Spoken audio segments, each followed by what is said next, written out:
ఇక ప్రజా యుద్ధ నౌక గద్దర్ పేరుతో తెలంగాణ ప్రభుత్వం గద్దర్ ఫిలిం అవార్డులను అందజేస్తున్న సంగతి తెలిసిందే. ఈ నేపథ్యంలోనే తాజాగా 2025 ఏడాదికి అవార్డులను జ్యూరీ ప్రకటించింది.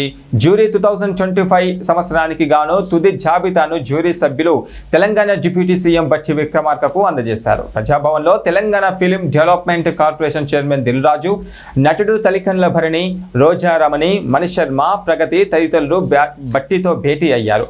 అవార్డుల ఎంపిక ప్రక్రియ, వేడుక నిర్వహణపైన వారు చర్చించారు.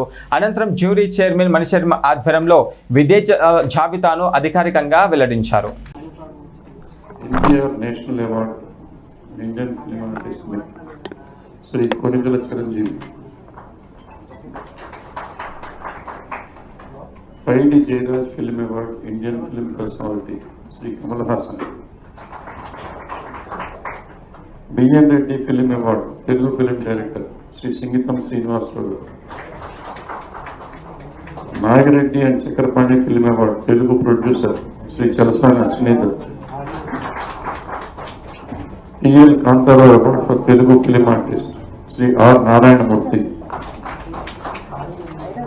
Raghupathi Venkaiah film award film personality ఆరోగ్య ఆర్టిస్ట్ తెలుగు సినిమా శ్రీ రమేష్ ప్రసాద్ గారు,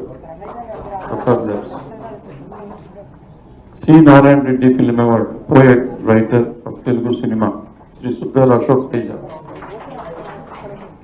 Akkineni Nageswararao film award Indian film artist female Shrimati Jayasudha.